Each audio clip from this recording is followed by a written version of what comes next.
Bonjour à tous, bienvenue à la bibliothèque pour cette nouvelle conférence de Véronique Coute qui aujourd'hui va nous parler des anges dans l'église, dans nos églises. Elle va nous apprendre à ouvrir nos yeux sur ces petits détails auxquels nous ne faisons pas toujours attention. Alors, je tenais avant de commencer à remercier quelques personnes qui m'ont aidé à préparer, surtout pour les photos. Donc je citerai Denis Vassig, le directeur du musée Bossuet, puisque le musée était fermé et c'est lui qui m'a fait les photos qui me manquaient. Françoise Deveau, qui a fait la très belle affiche, la très belle photo qui est sur l'affiche que vous avez vue, hein, avec Abraham. Et mon époux Richard, surtout pour les cathédrales de Reims et de Chartres, où nous sommes allés. Et le plan de mon intervention, dans une première partie, j'évoquerai rapidement les différents endroits où peuvent se trouver les anges et les matériaux utilisés. Dans une deuxième partie, la hiérarchie céleste, et puis les anges dans l'Ancien et le Nouveau Testament, comme l'annonçait l'affiche, et dans la dernière partie, les anges au service de Dieu. Voilà, alors on va passer à la première image. Voilà, alors ici, le mot ange signifie, ça vient du grec angelos ou angelus en latin, ça signifie messager. Donc sur la première image, je vous ai mis deux anges messagers, un qui vient de la cathédrale de Meaux qui est sculpté, et un autre, vous le reconnaissez, c'est l'archange Gabriel. Et les deux tiennent un phylactère. Vous voyez cette espèce de rouleau qu'on déroule avec une inscription. L'image de droite est située dans la chapelle de la Vierge, dans l'église de Mareuil-les-Maux. Et l'image de gauche, eh bien, vous devez la connaître, hein. Je vous invite d'ailleurs à cette occasion d'aller voir le portail central qui vient d'être découvert. Les travaux sont terminés à la cathédrale Saint-Étienne de Meaux et vous pouvez aller admirer les anges qui s'y trouvent. Il y a peu de photos de ce portail puisqu'il était caché par la restauration.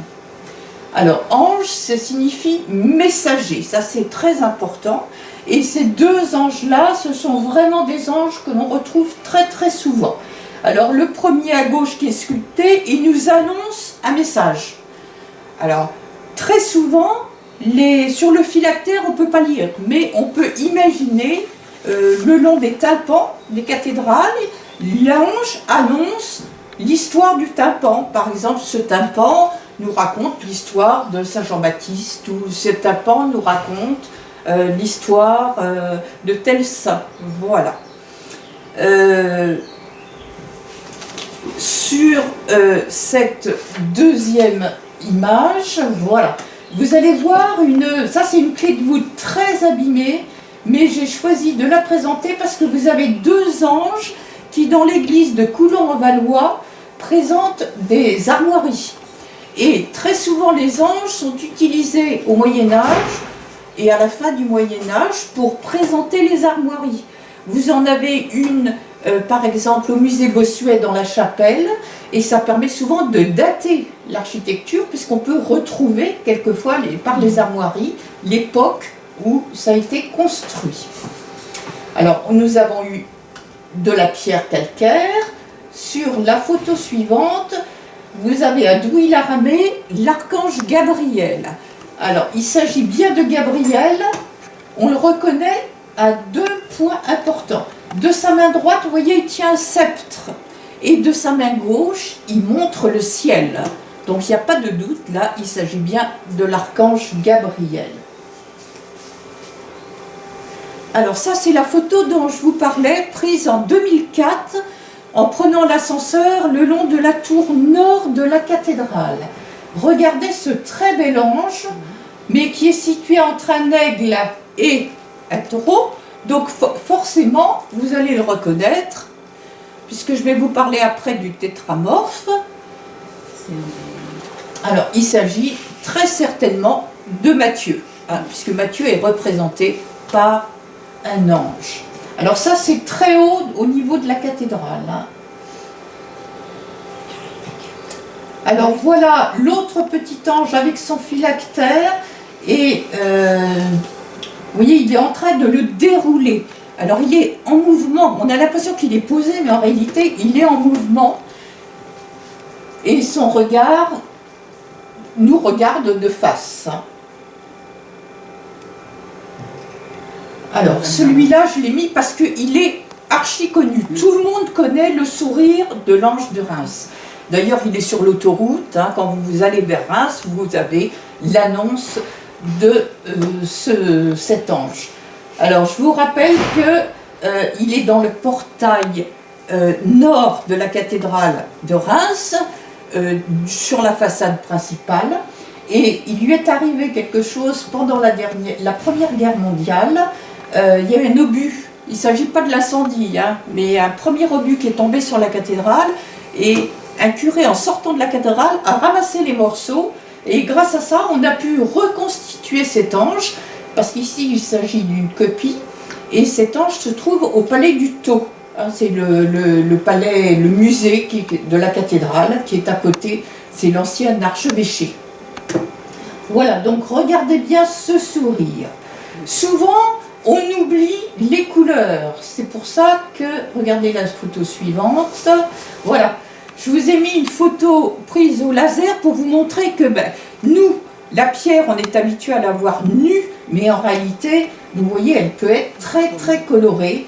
Et on aperçoit les ailes d'un autre ange entre l'ange au sourire et Saint Nicaise.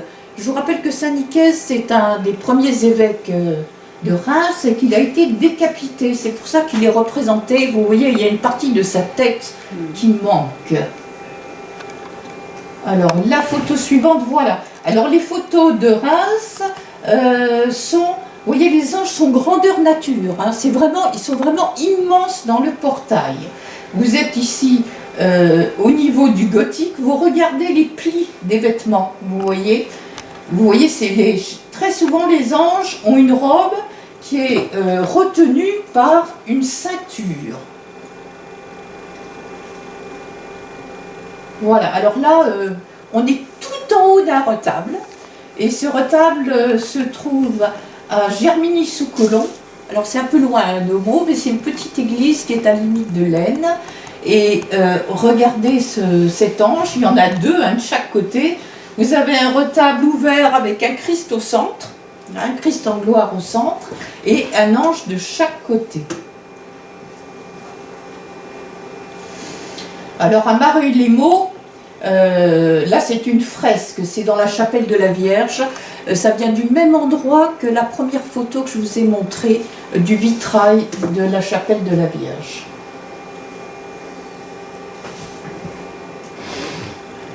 Voilà, alors là, oui, je voudrais que tu repasses sur la première. Pour comprendre un petit peu, c'est la photo suivante. Hein. Je vais vous expliquer un petit peu les anges avant que je commence à vous expliquer la hiérarchie céleste. Les anges sont les intermédiaires entre les hommes et Dieu, entre le ciel et la terre. Et ces serviteurs, ils sont très très nombreux dans les Écritures.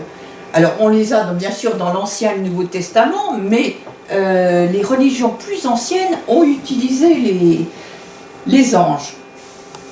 Je vous donne un exemple, dans la religion grecque ou la religion des Romains, eh bien vous avez par exemple Mercure ou Hermès, qui est un messager qui passe son temps à faire le va-et-vient entre la terre et le ciel.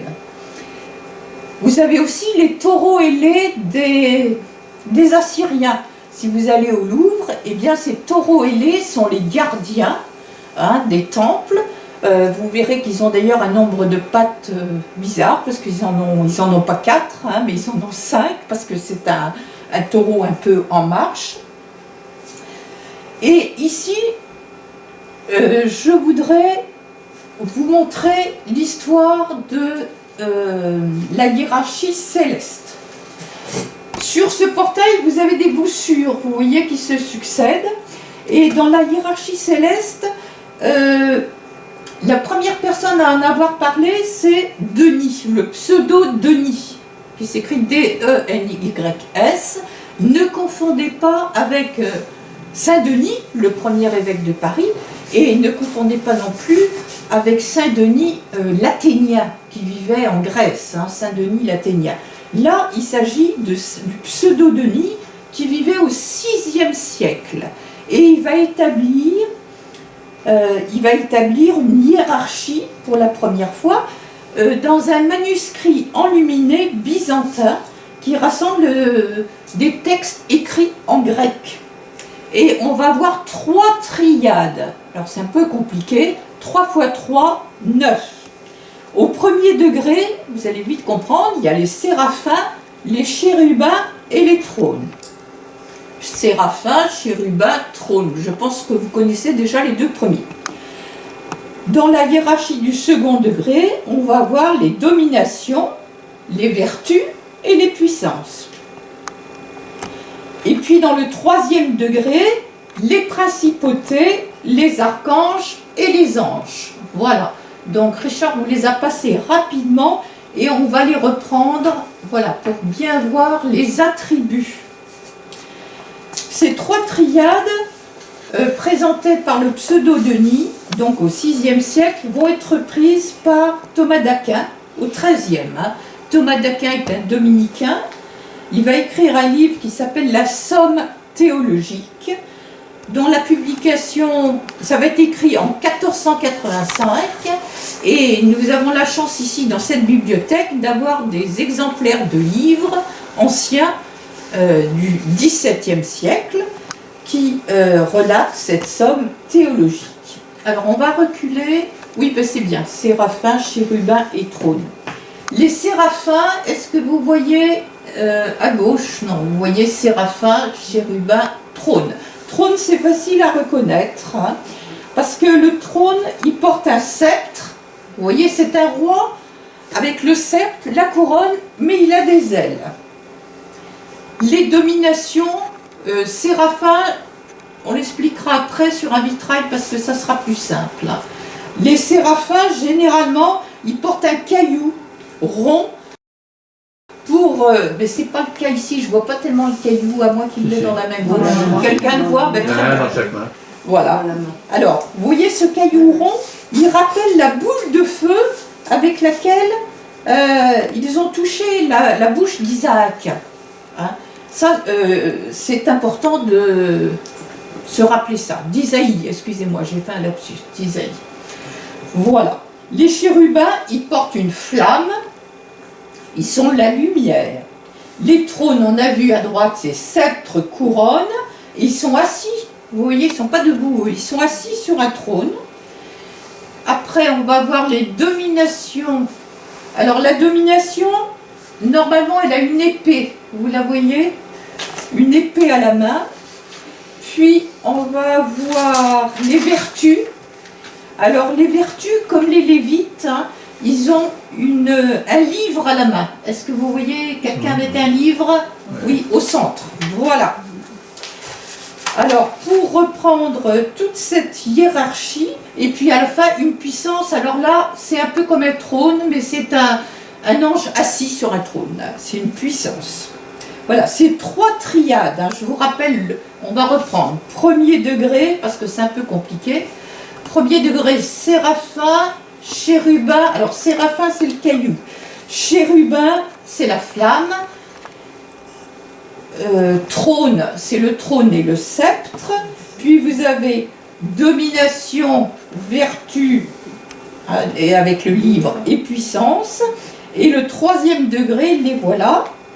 Les principautés, les archanges et les anges.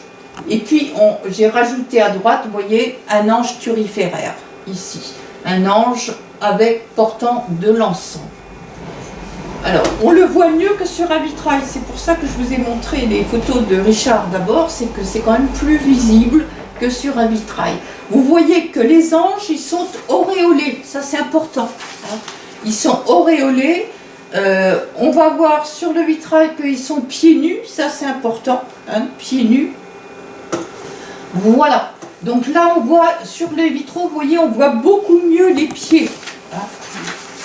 Voilà, on voit les pieds, on voit les ailes. Alors, ce vitrail, c'est le vitrail Saint-Apollinaire. Quand vous rentrez dans la cathédrale, c'est le vitrail du transept sud. Et celui-là, vous ne pouvez pas le louper parce que dans le bas, il y a du jaune d'argent. Donc, toute l'histoire de Saint-Apollinaire se continue en jaune d'argent parce qu'il a été terminé, à mon avis, fin 14e, début 15e. Donc, vous voyez, on va retrouver les chérubins, alors tout en haut, les chérubins, les séraphins, les trônes. Chérubins, séraphins, trônes. Alors ensuite, nous avons voilà, les puissances, les vertus, les dominations. Là, on voit bien l'épée, je vous avais parlé de l'épée tout à l'heure.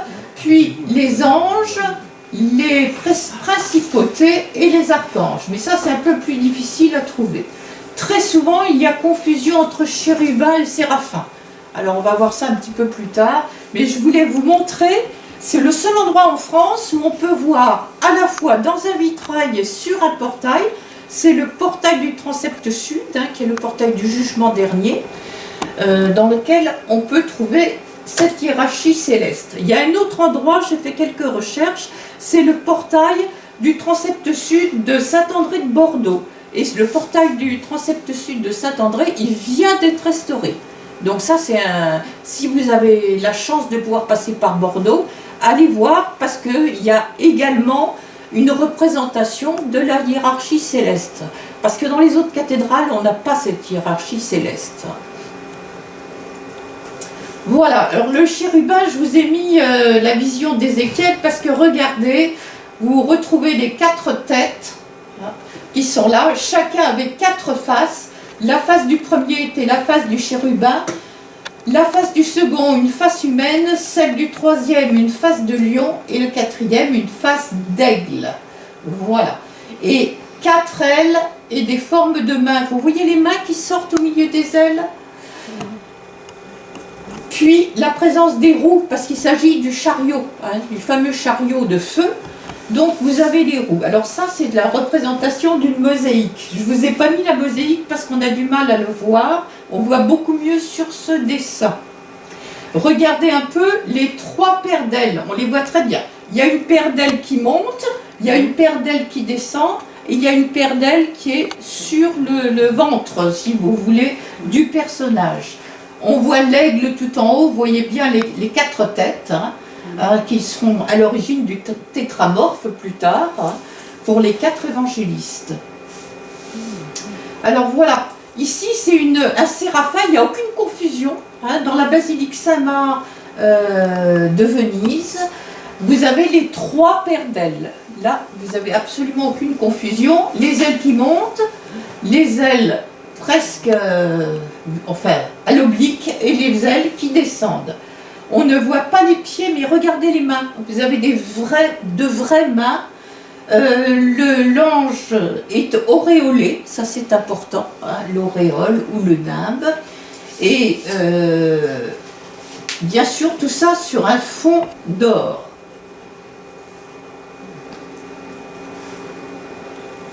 Alors, je vous ai mis les chérubins de Chartres. Voilà, parce que ceux-là, on les voit très très bien. Par contre, pour les observer, il faut rentrer dans le cœur. C'est un peu plus compliqué.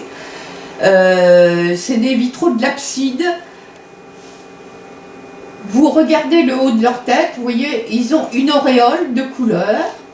Ils ont les pieds nus et les mains. Vous voyez que les pieds, dans celui-là, débordent. Ils débordent du cadre. Alors ça, c'est important parce que ça permet de dater. Si vous allez à la basilique Saint-Denis, vous avez l'abbé Sugère, il y a un de ses pieds qui déborde du cadre, comme ici. Donc là, on est en 1210, 1225. Et regardez ce bleu extraordinaire, parce que le bleu de Chartres, c'est vraiment un bleu qui est dû à l'oxyde de cobalt.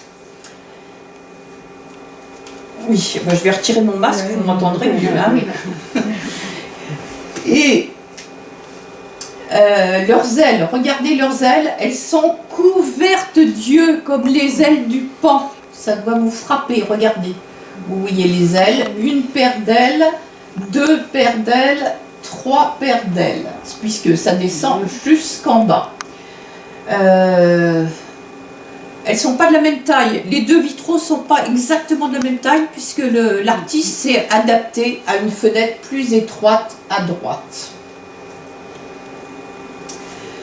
Alors, on arrive dans les archanges. Alors, archange, c'est le mot qui signifie en grec celui qui dirige les anges. Alors, je vous ai trouvé je trouve qu'il ne faut pas montrer forcément des choses qui existent. Hein.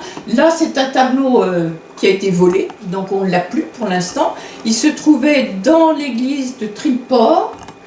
Et c'est un beau Saint-Michel hein, qui était de l'école de Mignard, ouais, quand même. Voilà, alors ça c'est une photo hein, du tableau qui a été volé. Alors on s'est aperçu de sa disparition en 96. Vous regardez cet archange, et cet archange, eh bien, c'est important de voir qu'il est armé. C'est ça qui est important. Et il a souvent une cuirasse, on verra un petit peu plus loin. Vous voyez qu'il a une lance et il va tuer un dragon qui se trouve en dessous. Avec cet envolé, hein, très 17e, cet envolé de draperie, vous voyez, autour des ailes de l'archange. Alors à Gesvres-le-Chapitre, il y a derrière le chœur des statues et un très beau Saint-Michel, hein, vous voyez qu'il est là avec sa lance, avec un espèce de petit dragon à ses pieds. On a eu... oui, voilà. Alors ici, je vous montre une autre sculpture, on voit bien le dragon et vous voyez que la lance de l'archange rentre dans la gueule du dragon. Ça, c'est à Jouarre, à l'église Saint-Pierre, Saint-Paul. Et là, l'or est utilisé hein, pour la lance, pour les ailes, regardez, pour le côté précieux de la statue.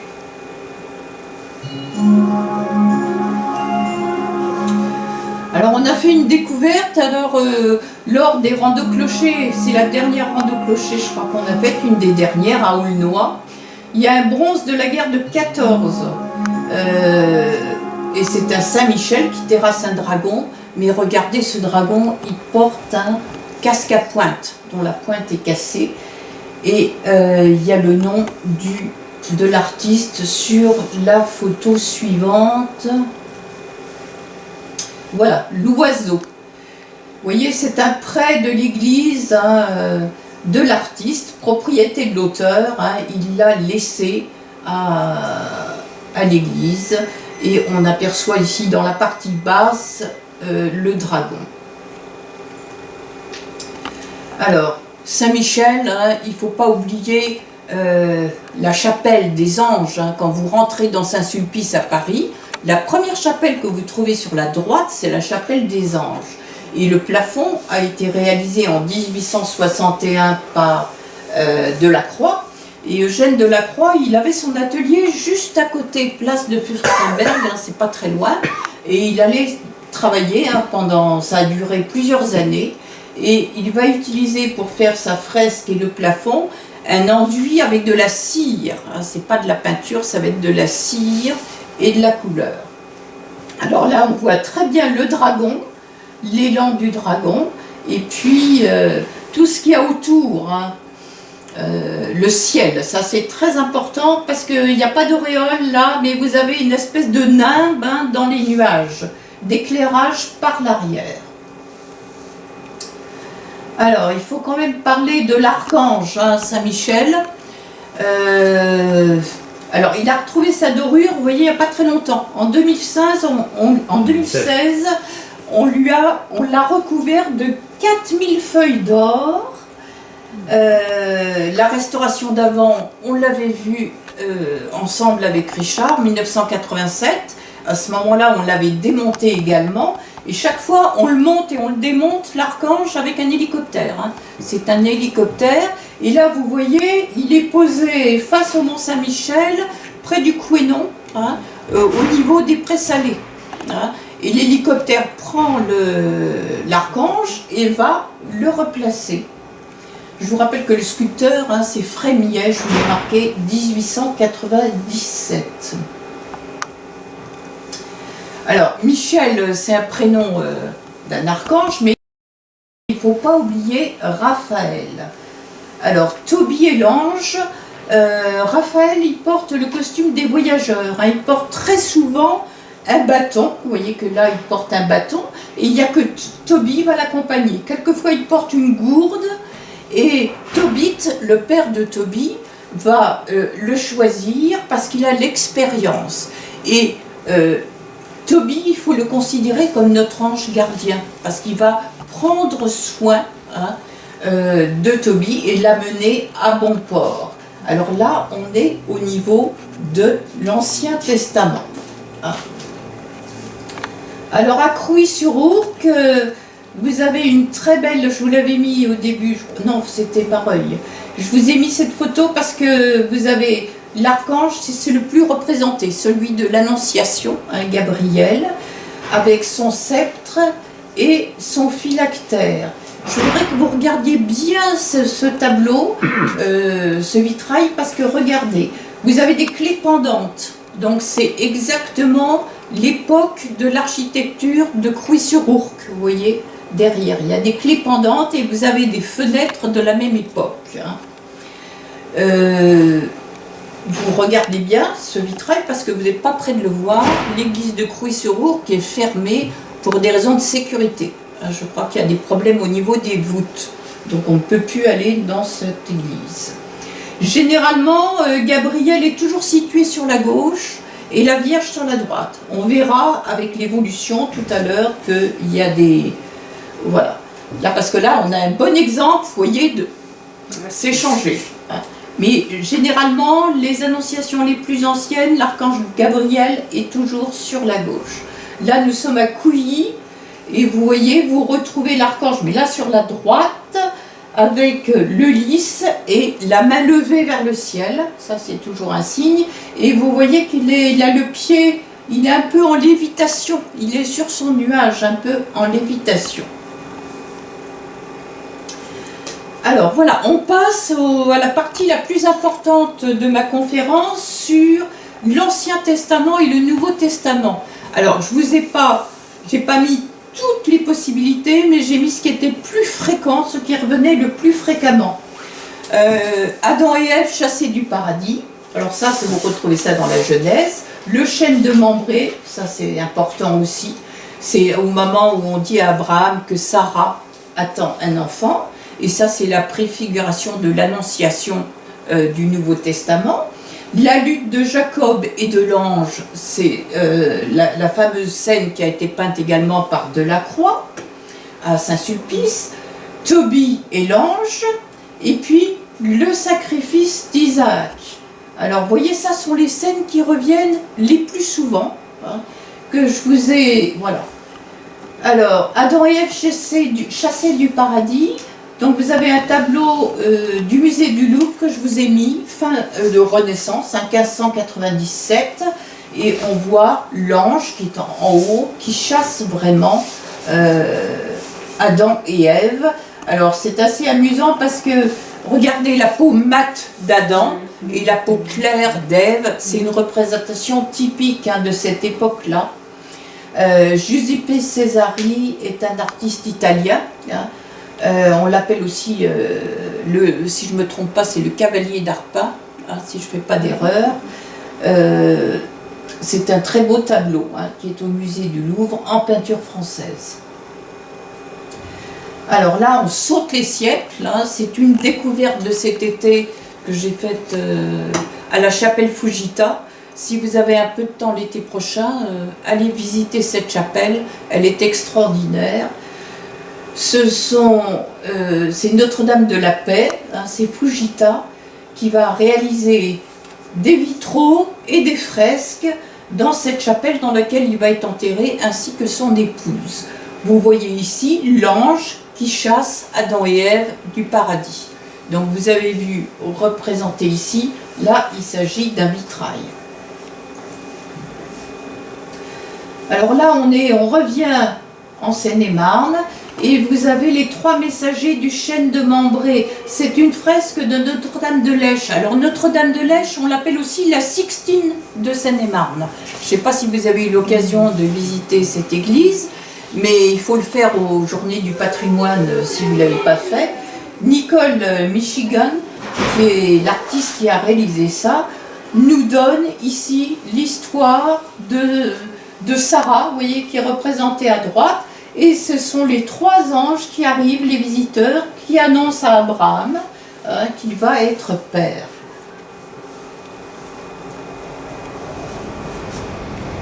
Alors voilà la fameuse fresque, ça vient de la même chapelle que le Saint-Michel que vous avez vu au début. C'est la lutte de Jacob et de l'ange, réalisée également en 1861, dans la chapelle des Saints-Anges. Alors vous regardez je vous ai mis le caractère très dynamique de la scène, cette violence.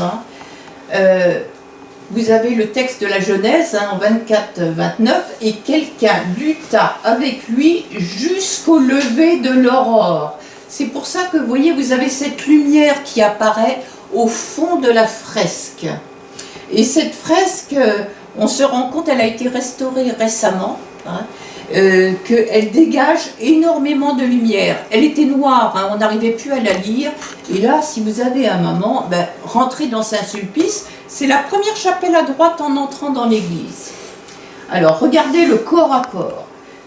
Alors, le combat va durer jusqu'à l'aube, et puis on vous dit dans l'histoire que Jacob boita. Et l'Asiatique, les Hébreux n'ont pas le droit de manger la hanche des animaux. Alors j'ai trouvé ça assez amusant, donc je vous l'ai mis là. Mais c'est le combat qu'il faut se souvenir, le combat entre l'ange qui est à gauche et Jacob. Regardez cette musculation et ce combat, parce que l'ange, il paraît être le moins fort, mais c'est lui qui tient le coup, vous voyez, qui résiste.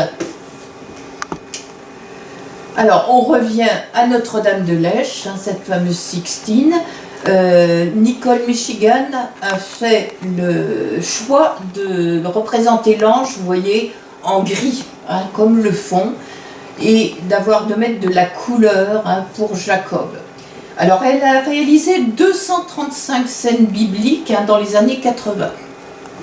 Alors au cours de Rando Clocher, on a eu la chance de pouvoir visiter cette église avec l'auteur de ces fresques. Elle a pu nous raconter l'histoire et nous dire qu'elle avait passé quand même plusieurs années sur un échafaudage pour réaliser toutes ces fresques, et qu'elle avait pris dans les scènes de foule, elle a pris tous les habitants du village de Lèche.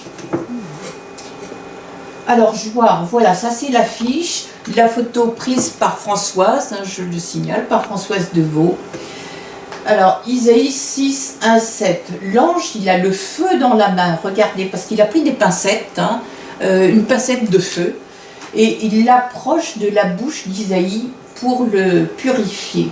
Alors, c'est l'histoire des anges que je vous ai montré à Chartres, qui avaient des boules de feu, des cailloux comme des cailloux dans la main, et ça vient de ce texte-là. Je voudrais que vous regardiez aussi la nudité de l'ange, par rapport à Isaïe, qui est habillé, et regardez le paysage, parce que c'est un vitrail qui doit être, à mon avis, 17e, je pense, et regardez le très beau paysage que vous avez à l'arrière, avec une ville ou une espèce de château fort qui est à l'arrière. Et on voit le foyer. Derrière l'ange, vous avez le foyer allumé, je ne sais pas si vous vous apercevez, derrière le foyer. Alors voilà le sacrifice d'Isaac. Alors l'ange retient le bras d'Abraham, mais l'ange de Yahvé l'appela du ciel. Abraham, Abraham, n'étends pas la main contre l'enfant, ne lui fais aucun mal. Et vous voyez, l'ange, c'est un ange de l'Ancien Testament. Vous voyez le phylactère qui raconte l'histoire. Quand je vous dis que l'ange est toujours un messager, mais là c'est un très bon exemple. On aperçoit encore un très beau paysage au fond. Vous apercevez le bélier sur la gauche, regardez. Vous avez le bélier. Isaac, se trouve sur l'autel. Vous voyez, il est assis sur l'autel et son père était prêt. Vous voyez ce qu'il tient, le couteau dans sa main droite, il était prêt à sacrifier son fils et finalement il va sacrifier le bélier qui est juste derrière. Voilà, mais je dis toujours, faites attention aux détails. Hein. Regardez les couleurs des ailes de l'ange qui sont d'un très très beau rouge. Alors, dans le Nouveau Testament, la première scène qu'on va rencontrer le plus souvent, c'est l'Annonciation. Avec l'archange Gabriel. Vous l'avez dans le protévangile de Jacques. Alors ça, il faut savoir que vous avez les évangiles et puis vous avez les protévangiles. C'est important aussi parce que dedans, les artistes se sont souvent inspirés des protévangiles pour réaliser leurs œuvres. La fuite en Égypte. En réalité, vous verrez une fuite en Égypte, mais je vous ai trouvé aussi le repos pendant la fuite en Égypte, où des anges vont cueillir des dattes, le mont des Oliviers, la résurrection. Alors, j'ai pas mis le détail, mais les 4 évangélistes racontent la résurrection. L'ascension, alors vous avez Marc, Luc et dans les Actes des Apôtres. Et l'Assomption, je vous rappelle que c'est un dogme relativement récent. On l'a oublié, hein, mais c'est uniquement en 1950. Sur la cathédrale, quand on voit l'Assomption, en réalité c'est la représentation d'une dormition. Hein. On utilise le mot dormition et c'est l'élévation de son âme. On voit l'élévation de l'âme de la Vierge. Alors c'est quand même étonnant, mais c'est comme ça. Alors l'Annonciation, alors on la retrouve vraiment dans de nombreux endroits, dans les peintures, dans les sculptures, dans les vitraux. Et sur le phylactère qu'on a vu plusieurs fois, en français ou en latin, l'ange va nous dire « Voici que tu vas concevoir et enfanter un fils, tu lui donneras le nom de Jésus, et son règne n'aura pas de fin. » Alors, on va voir quelques annonciations. L'église de Bouleur, vous voyez alors là, avec l'archange Gabriel sur la gauche, vous voyez que les deux personnages ne sont pas sur le même plan. Hein. Il a les pieds sur un nuage. On aperçoit le linceul. Alors c'est très important parce que très souvent, dans les scènes d'annonciation, on aperçoit le linceul du Christ. Vous voyez, il est devant. Puis son livre est posé sur le pupitre. On voit la fleur de lys tenue par Gabriel. Et si vous levez les yeux, vous voyez la colombe du Saint-Esprit en haut. Donc vous avez tous ces éléments que nous retrouvons dans les Annonciations. Alors, à Congis-sur-Thérouanne, vous voyez l'archange Gabriel est passé de l'autre côté, mais il est toujours présent avec la fleur de lys. Et puis il montre le ciel, hein, vous voyez, avec son index droit. C'est un retable baroque, hein, vous voyez au-dessus. Et la Vierge est agenouillée, hein, elle n'est pas du tout sur le même niveau que l'archange. Alors là, c'est un très très beau tableau qui a été restauré, c'est dans l'église de Tancroux, Saint-Donatien, Saint-Rogatien, et vous avez la Vierge et l'archange avec des petits angelots. Vous voyez là, on rajoute des angelots hein, qui sortent, on voit la colombe du Saint-Esprit, qu'on n'a pas vu à chaque fois. Je vous ai mis après des annonciations qui m'ont marqué hein, au cours de ma vie et dans mes études, voilà. Alors une que j'ai vue récemment, hein, puisque c'est la collection Alana, elle était présente au musée Jacquemart-André, je crois que c'est la dernière exposition avant le confinement, si mes souvenirs sont bons. Vous avez l'archange à gauche, on retrouve, vous voyez le lys et la Vierge à droite. Vous avez un fond en or, hein, ça c'est très important. Et puis, regardez la date, je vous l'ai mis, 1420. À cette époque-là, en Italie, on va encore mettre beaucoup d'or. Hein. L'or, c'est très important pour toutes les scènes bibliques, on va utiliser l'or.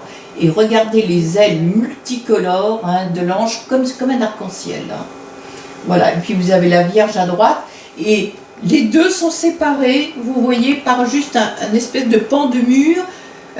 On ne sait pas du tout si la Vierge est plutôt à l'intérieur, hein, c'est ce qu'on pense en regardant cette œuvre, et l'ange plutôt dehors, mais le fond d'or nous indique l'infini de Dieu. Alors ça, c'est un tableau que j'aime beaucoup. Vous pouvez voir presque le même de Léonard de Vinci, mais en plus petit, hein, dans la salle, une salle tout en longueur, la salle des 10 mètres, la salle des 7 mètres au musée du Louvre, sur un cassoni. Un cassoni, c'est un coffre de mariage, et Léonard de Vinci a représenté la même scène qu'ici, où vous avez, alors je vous ai agrandi l'archange, vous voyez, là c'est un archange, on est au 15e siècle, hein, regardez le raffinement de l'ange, et puis on commence à voir la précision des arbres, regardez ces très beaux arbres qui sont à l'arrière. Vous voyez intérieur mi-extérieur, vous voyez que la Vierge est à l'abri, hein, elle a une espèce d'autel ou de pupitre devant elle, et elle n'est pas vraiment à l'intérieur, mais elle est déjà un petit peu à l'intérieur par rapport à ce très beau jardin. Pour regarder l'auréole, hein, ce n'est plus une auréole avec Léonard, vous avez un espèce de petit nimbe, vous voyez, au-dessus de sa tête.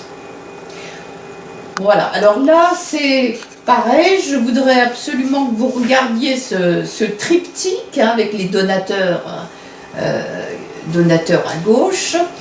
Vous voyez l'archange. Alors là on est dans l'école du Nord, ça n'a plus rien à voir avec Léonard de Vinci, hein. C'est un peu avant, mais vous avez un riche intérieur flamand. Regardez la partie centrale avec la cheminée, le lit clos, et les annonciations, c'est très intéressant, nous permettent de comprendre un peu mieux l'endroit où est réalisée l'œuvre.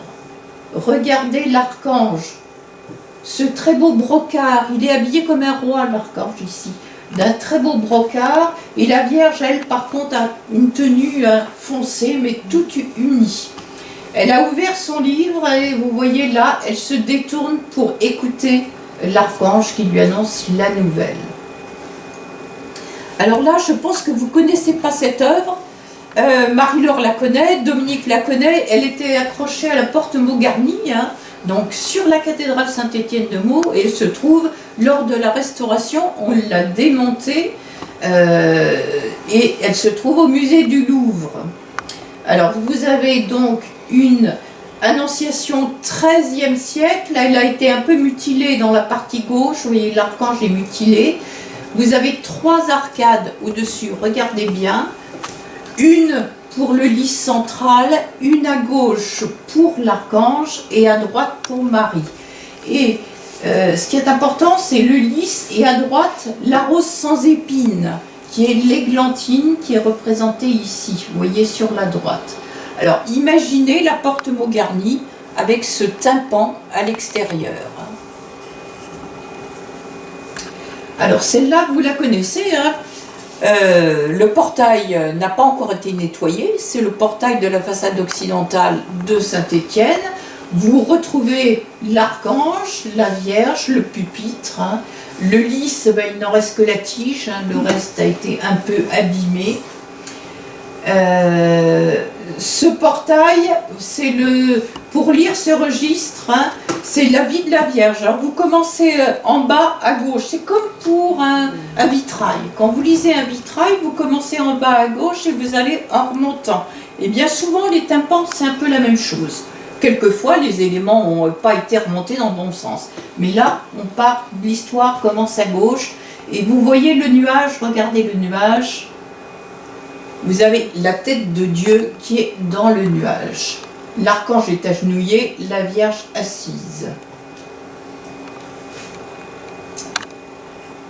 Alors oui, je vous ai remis un autre ange Gabriel de Douilharamé, hein, parce que celui-là, il n'a pas le doigt levé, hein, il porte le lys sur cette boiserie qui est très abîmée, mais qui a le mérite d'exister.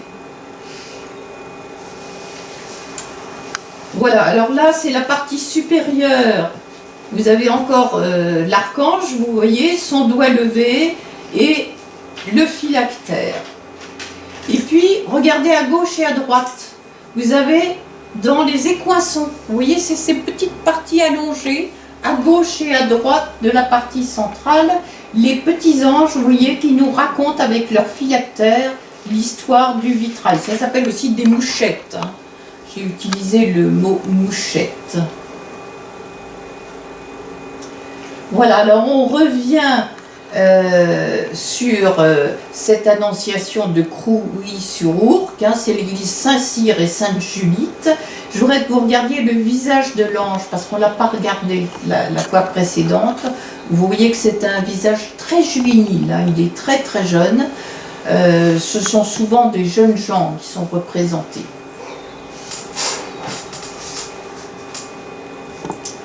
Voilà, on revient à l'église Saint-Étienne de Mareuil-les-Maux. C'était la première photo que je vous avais mise. Voilà, alors là, on est, c'est le vitrail de la baie d'Axe, de la chapelle de la Vierge. Il a été offert par Monseigneur Alou, hein, au milieu du 19e. Et vous retrouvez l'archange du côté gauche, la Vierge du côté droit. Et ils sont debout tous les deux. Ça, c'est intéressant parce qu'on ne les a pas vus encore debout tous les deux. Ils sont sur le même niveau et vous avez le lys qui est posé, vous voyez, en bas du quadrilobe, hein, tout en bas. Alors, ce vitrail du 19e, vous le lisez hein, du bas vers le haut, hein, si vous voulez le retrouver. Vous lisez, c'est la vie de la Vierge. Alors, un vitrail important, hein, dans l'église de Saint-Othère à Ussy, 1535, il y a une datation parce que vous avez ici une nativité et vous avez une nativité, vous voyez, il y a juste la Vierge, hein. Il n'y a pas Joseph, je n'ai pas trouvé Joseph puisque vous avez deux bergers. Vous avez un premier berger agenouillé, puis un deuxième à l'arrière. Et puis deux petits anges, vous voyez, tout en haut. Alors, tous les vitraux de l'église d'Ussy-sur-Marne ont été démontés et viennent de rentrer de restauration. Donc les responsables de l'église vont faire une petite exposition, je pense à la rentrée, pour expliquer le nettoyage hein, de ces vitraux. Et oui, celui-là, c'est une adoration des mages, qui est une copie d'un tableau qui se trouve à Soissons. Je vous les ai choisis pour les anges parce que vous avez 4 petits angelots, vous voyez, en contre-plongée. Vous en avez un qui vole vraiment et l'autre, vous voyez, il n'a que les pieds hein, apparents. Hein, il est dans l'ombre et il paraît vraiment complètement en déséquilibre. Puis les deux autres, vous voyez, vous en avez 2 de chaque côté. Et comme d'habitude, dans toutes les représentations des mages, eh bien, vous avez regardé l'étoile hein, qui a guidé les rois pour arriver jusqu'à ce lieu. Alors, la fuite en Égypte, c'est dans l'église des Trépillis. Là, il y a juste 2 petits angelots. Mais regardez, il y a un arbre hein, qui ressemble à un palmier derrière, hein, représenté. Alors, sur la photo suivante... Voilà, ce sont les photos réalisées par Monsieur Vassig. Vous avez donc une pièce, le repos pendant la fuite en Égypte, et vous avez tous les petits angelots. Regardez, il y en a 1, 2, 3, 4, et il y en a encore un autre, je crois, parce qu'on aperçoit, vous voyez, son bras en dessous, qui sont en train de cueillir les dattes hein, pour donner à l'enfant. Et la scène est très intéressante parce que vous avez Joseph, vous voyez, qui est comme très souvent absent. Il est là, mais il est présent absent. Vous voyez, il est un peu dans ses rêves. Le très bel arbre, vous voyez, sur la gauche, qui peut nous faire penser à l'arbre du retable de la Visitation, qui est dans la cathédrale de Meaux. Et le très beau rendu, si vous voulez, du palmier sur la droite, avec les branches qui descendent.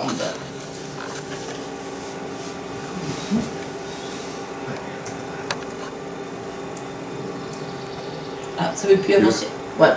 Voilà un détail.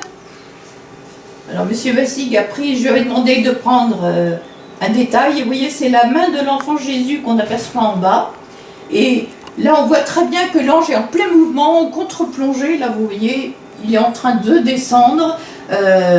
On se demande comment il peut tenir, hein, même, parce qu'il devrait glisser.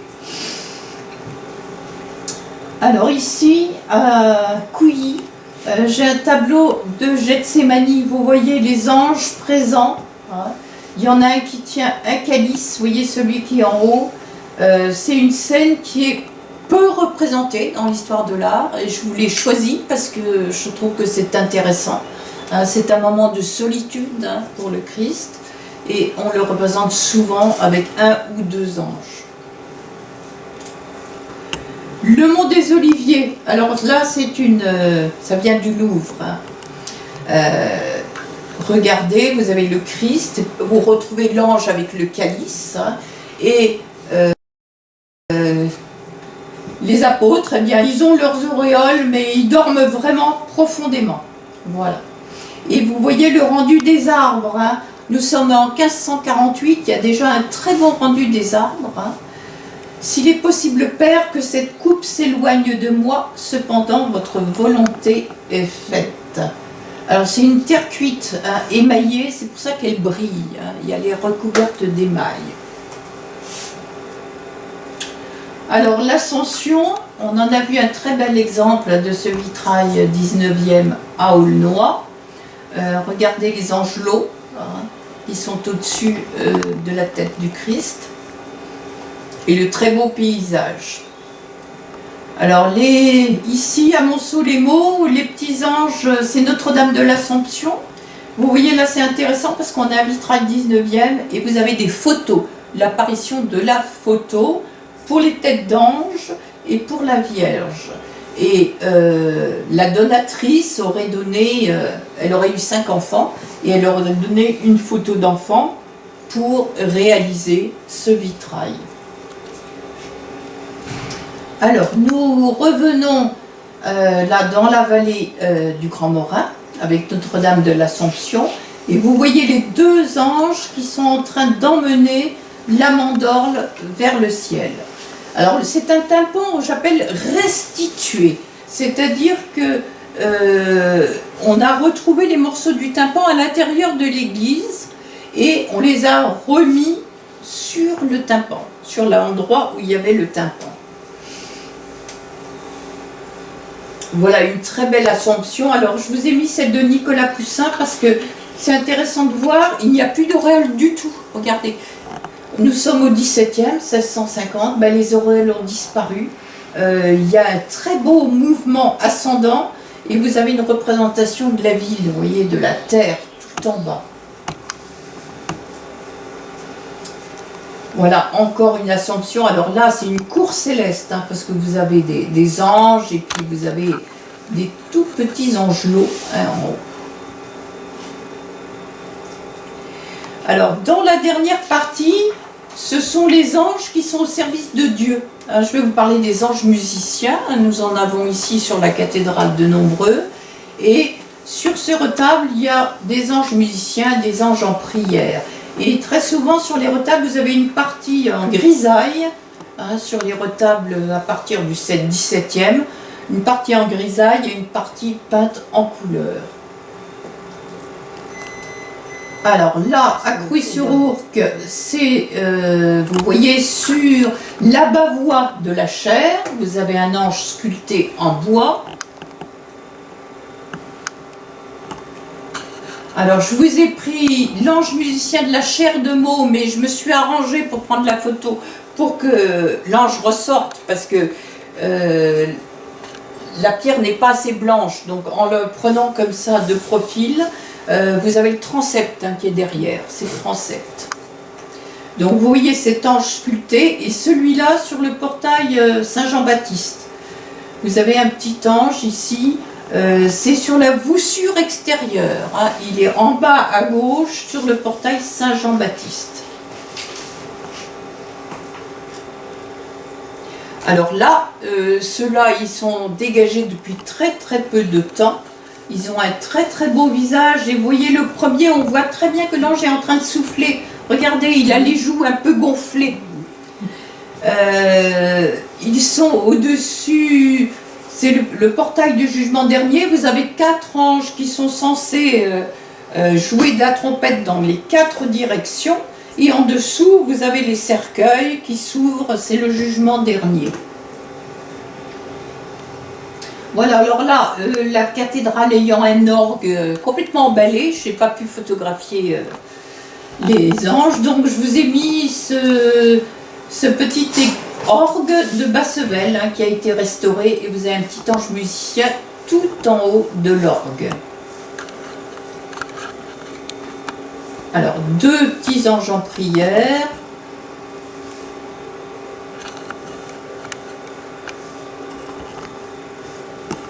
Voilà. Alors, un sculpté et un en grisaille, et fait pendant à l'ange musicien qu'on avait vu tout à l'heure. Donc là, ce sont vraiment des anges, voilà. Et on arrive aux anges turiféraires. Turiféraires, ce sont des anges qui envoient l'encens. Donc, vous avez ici, à gauche et à droite, les anges, il y a leur encensoir qui monte, vous voyez, il monte. Alors là, on voit très très bien, c'est dans les fenêtres hautes de l'abside à Chartres, on retrouve ce bleu extraordinaire. Regardez ces 2 anges, ils ont une aile vers le ciel et une aile vers la terre. Là, c'est vraiment, ils font l'intermédiaire entre Dieu et nous. L'encens, c'est symbole de divinité, on va encenser l'autel, la croix, l'assemblée, et regardez le rendu des encensoirs. Regardez celui qui est à gauche et celui qui est à droite. Vous avez les mains nues et les pieds nus. Alors oui, je vous montre ce mot maintenant pour vous expliquer. Il y a eu un problème lorsqu'on a remonté ce vitrail. Il s'agit du vitrail de la crucifixion, le vitrail de la baie centrale de la cathédrale de Meaux. Vous voyez la partie centrale avec les 2 encensoirs et le haut de la croix. Ça avait été remonté à l'envers. C'est-à-dire que le bout de croix, il était en haut, et les encensoirs, ils allaient vers le bas. Alors qu'ils sont ici vers le haut. Vous allez comprendre pourquoi il y a eu une erreur. Alors c'est un peu compliqué, parce que regardez à droite, vous voyez que les encensoirs, ils descendent dans la lancette de droite. Donc, il y a une erreur lors du remontage, l'échafaudage était déjà descendu, donc ils sont remontés remettre avec des grappins, parce qu'ils n'ont pas remonté un échafaudage, pour remettre cette partie-là dans le bon sens.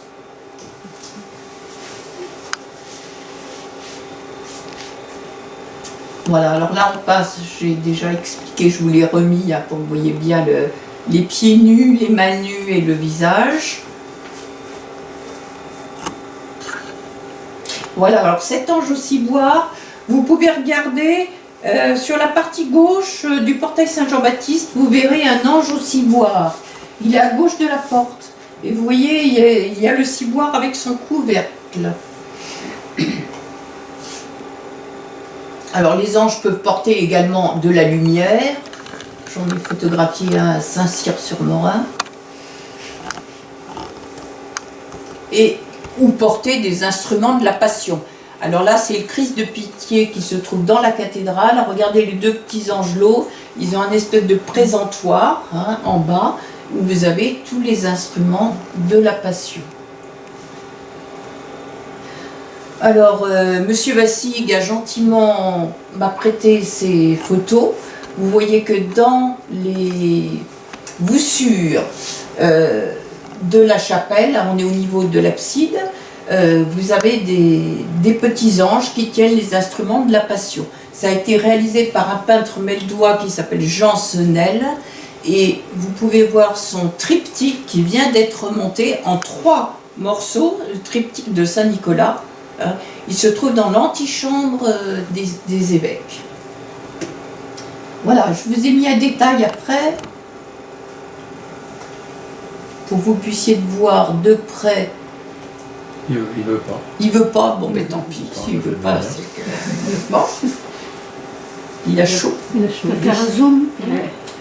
Non, je ne veux plus passer. Bon, je crois que c'était la fin de... Non, il y en a encore. Attends, je sais là, oui. T'en sautes une, voilà. Regardez le rendu, vous voyez à droite par exemple, vous avez un ange qui tient les tenailles, vous voyez, pour retirer les clous, vous voyez, vous avez Et puis de l'autre côté, je crois qu'il tient l'éponge vinaigrée, la lance, vous voyez, tous les instruments de la Passion. Alors à Chambry, c'est pareil, vous voyez, à gauche et à droite, dans les mouchettes, vous avez un ange qui tient la lance, puis vous voyez à gauche l'éponge vinaigrée.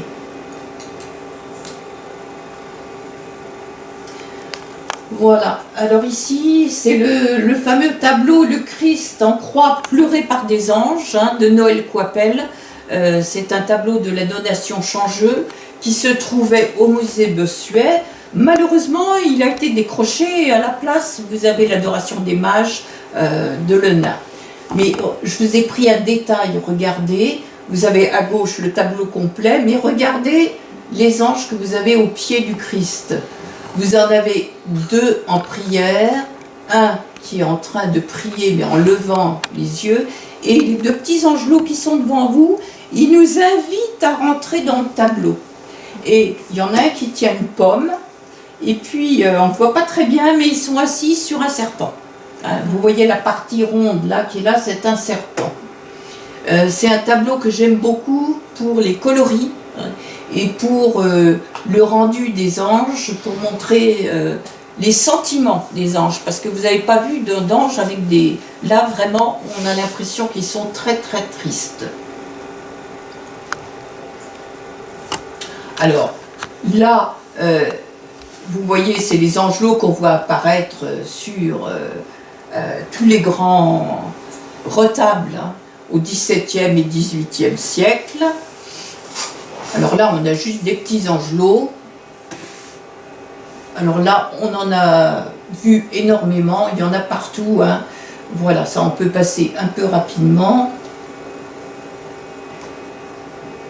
Voilà, les angelots de Vaucourtois. Alors ceux-là, on les regarde un tout petit peu parce qu'ils viennent de l'Hôtel-Dieu de Meaux. Voilà, alors là, je vous ai mis les anges cachés de la cathédrale. Vous les regardez bien, je vous dirai après où ils sont. Il doit y avoir, c'est des retables. Le retable de la chapelle du Saint-Sacrement, qui est un ancien retable dédié à Saint-Nicolas, l'angelot de droite. À gauche, ça doit être le retable de Saint-Éloi, qui est près de la porte Montgarny. Voilà, alors celui-là, il est là que quelques mois par an. C'est l'ange de la crèche à gauche. Puis à droite, c'est un petit angelot de la Visitation. Le retable de la Visitation, qui est dans une petite chapelle. Pour terminer, voilà, je voudrais vous montrer l'icône des Augustines, parce que vous avez les instruments de la Passion, regardez, ils sont transportés par Gabriel et Michel sur un fond or.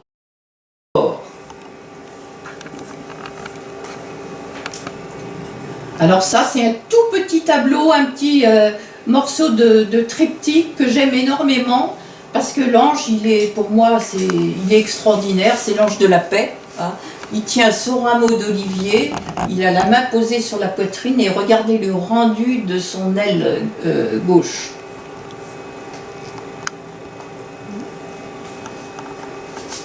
Alors dans les églises souterraines, on a beaucoup d'anges. Ici c'est à Gorem et on voit un repas avec des anges.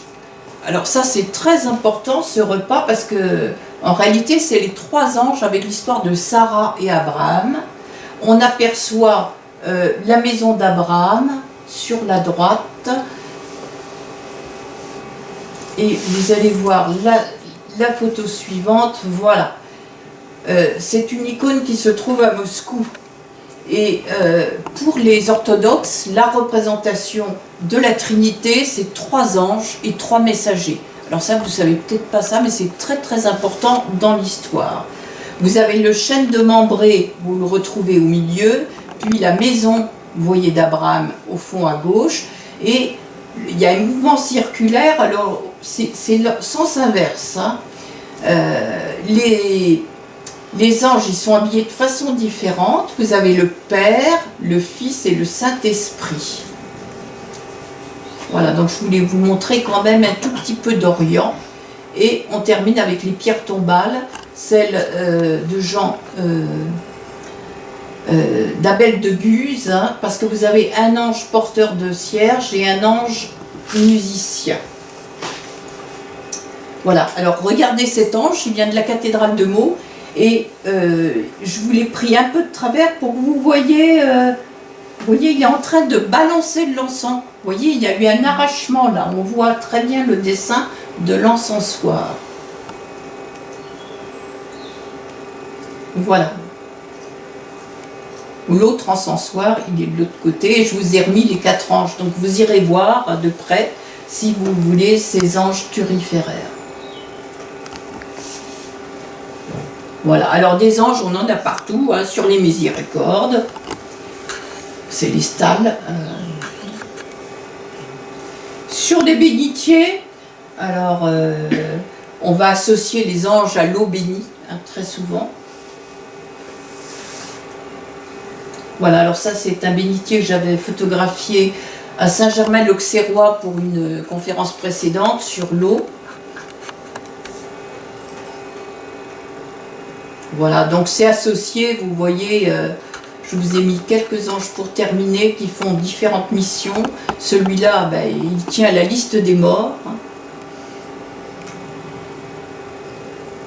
Et voilà, un puto italien. Alors on se demande ce qu'il fait, mais il est sur le portail d'une église. C'est une église qui a été entièrement restaurée à l'extérieur, l'église Saint-Martin de Coulon. Voilà, toujours Coulon.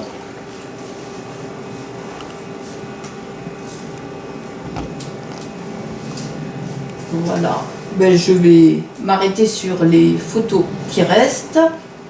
Voilà, vous avez donc 2 anges, c'est le portail Saint-Jean-Baptiste. Il a été fait tardivement celui-là, juste avant 1506. Vous voyez les 2 anges qui sont à gauche et à droite de la représentation de Saint-Jean-Baptiste. Voilà, et là vous avez un petit ange du musée Bossuet qui porte des armoiries. Voilà, donc la conférence, je suis désolée, j'ai débordé un tout petit peu. Ces personnages ailés, eh bien, on les trouve aussi bien à l'intérieur qu'à l'extérieur. Vous avez vu qu'on les a vus au Moyen-Âge, à la Renaissance, à l'époque baroque. Dans les vitraux aussi, mais on a un peu oublié leur message, donc c'était important de revoir un peu. Et pour compléter les connaissances, je vous ai mis quelques ouvrages qui m'ont servi à faire réaliser cette conférence. Vous avez ici dans cette bibliothèque de nombreux ouvrages aussi, hein, qui peuvent vous aider si vous êtes intéressé au sujet. Je vous signale le premier, Anges et démons, le monde de la Bible, qui m'a bien servi parce que vous avez toute l'histoire des 3 triades dont je vous ai parlé à Chartres, aussi bien dans le vitrail de Saint-Apollinaire que dans le portail du transept sud. Et puis des livres sur Saint-Michel, sur le livre des anges, sur la somme théologique de saint Thomas d'Aquin.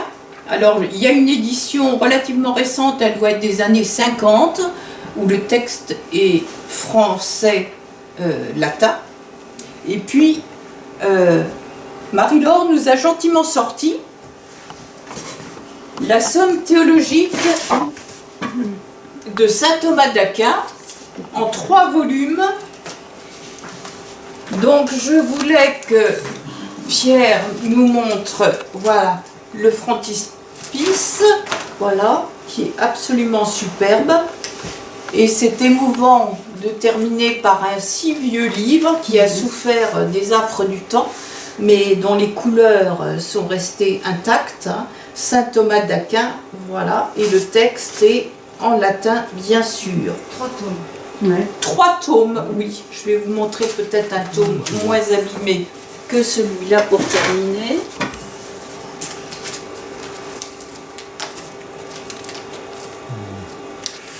Voilà. Ces livres ont souffert de l'humidité. Voilà. Alors, vous avez l'histoire de la somme théologique en livre de poche, bien sûr, et vous l'avez du pseudo-Denis, hein, également c'est sorti en poche, je ne me rappelle plus quelle édition, mais c'est relativement facile. Et il y a un livre de Michel Lonsdal, pour ceux qui aiment l'histoire de l'art, Les anges dans l'art sur les ailes de la beauté, hein, qui est en vente à la Procure, hein, à Paris. C'est un petit livre d'art, mais qui est un prix tout à fait abordable. Et puis le livre de François Beaulieu des éditions Ouest France, Ange, Archange et Chérubin, est très intéressant aussi, surtout pour ceux qui s'intéressent à la Bretagne, parce que ce sont des églises bretonnes. Voilà. Donc je termine par les questions, si vous en avez. Oui, alors moi je m'interroge sur le titre. Pourquoi à tire-d'aile? Voilà, c'est le deuxième titre, je ne l'ai pas mentionné, à tire-d'aile, puisque les anges sont toujours en mouvement. Vous avez remarqué, il y en a qui sont en plongée, en contre-plongée, qui bougent. Alors, sauf dans l'Annonciation, où quelquefois, vous voyez, ils sont très statiques sur le même niveau, mais à partir du 17e, 18e, vous avez souvent l'ange Gabriel qui est perché sur un nuage, ou qui descend. Il y a des tableaux au musée du Louvre où vous avez l'impression que l'archange est en train de descendre comme... c'est impossible. Hein, c'est pour ça que je pense que c'est un peu comme un oiseau. Voilà, d'autres questions? On dit l'ange ou la petite voix. Qu'est-ce que vous... j'ai pas entendu votre question. On dit l'ange. Des personnes disent mon ange, Ah, ou la petite voix. Comment vous l'interprétez? Je ne comprends pas. Excusez-moi, j'ai pas entendu. Il faut enlever peut-être le masque. Oui, retirer le masque. Comment interprétez-vous l'ange? Les personnes disent c'est mon ange gardien. Ou la petite voix. Ah, la petite voix. Bah, ça, je peux pas vous répondre. Je suis désolée. C'était pas une colle, hein, c'était... Non, mais je vois très bien ce que vous voulez dire. Mais c'est quelqu'un qui est avec vous. C'est quelqu'un qui est toujours là, sans que vous lui demandiez. C'est un compagnon. Peut-être, hein. Peut-être un messager aussi. Peut-être un messager. Mais pas un guerrier. C'est sûrement pas un guerrier comme un archange. Sûrement pas comme l'archange Michel. Merci Véronique d'avoir évoqué ce monde invisible qui nous entoure et qui est bien réel. Les artistes ont su nous l'incarner pour nous faire comprendre l'importance de ce monde invisible.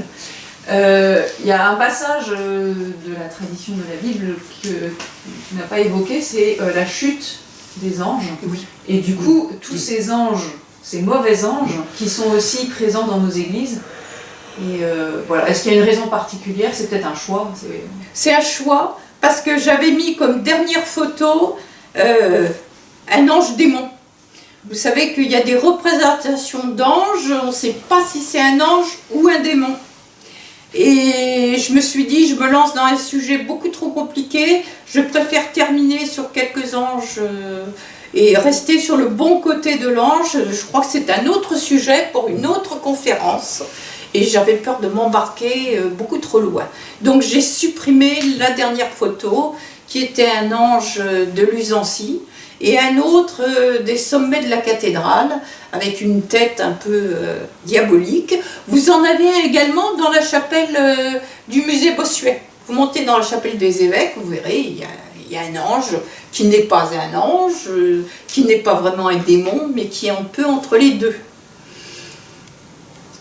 Voilà, d'autres questions?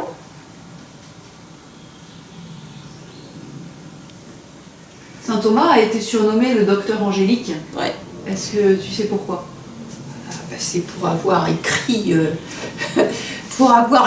sur tous ces anges, hein, je pense.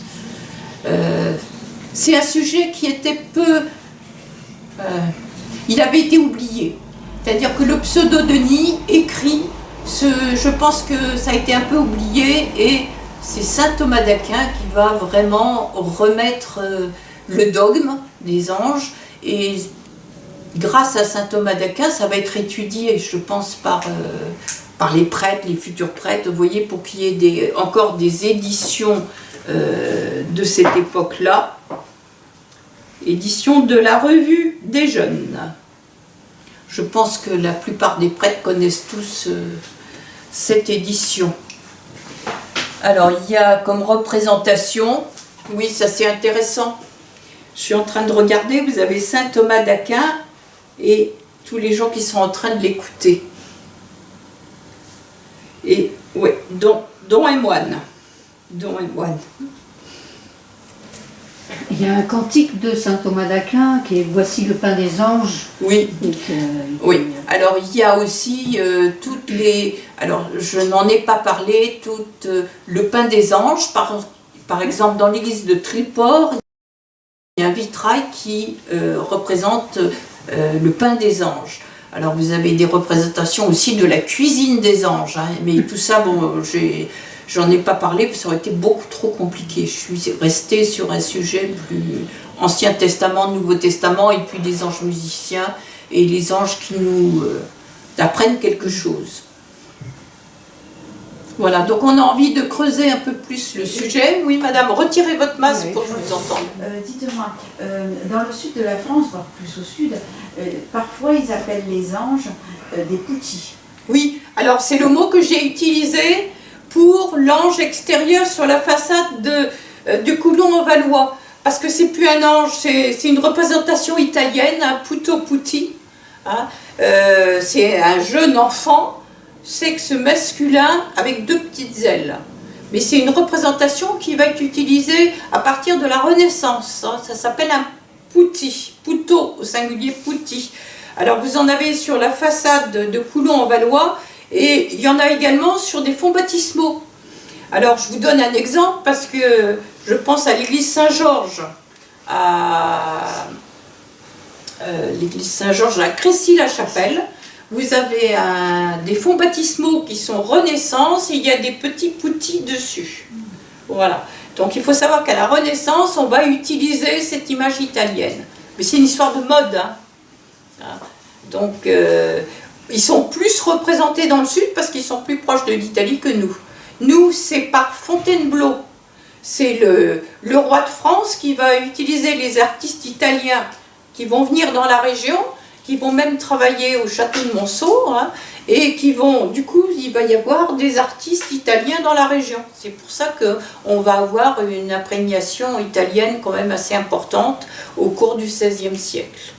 Voilà, dans notre région. Mais ça, souvent, on l'oublie. Hein. Donc, Fontainebleau et puis Monceau.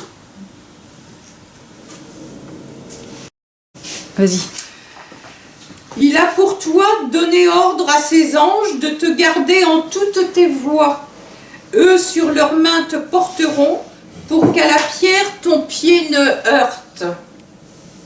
Voilà, c'est un petit résumé d'un psaume qui nous relate un peu ce qu'on a vu. Et je voulais quand même vous le citer. Il est souvent prononcé au premier dimanche de Carême. Psaume 90, versets 11 et 12. Ça répond à votre question. Voilà. Merci beaucoup. Merci. Le sujet est très vaste. Oui, un peu trop vaste même. Donc on vous donne rendez-vous pour une prochaine conférence qui aura lieu dans 10 jours, jeudi 24 juin, où c'est Dominique Gallès qui va nous présenter les vitraux de la chapelle dans laquelle nous sommes, les vitraux de Notre-Dame de Chage. À bientôt. Merci. Merci.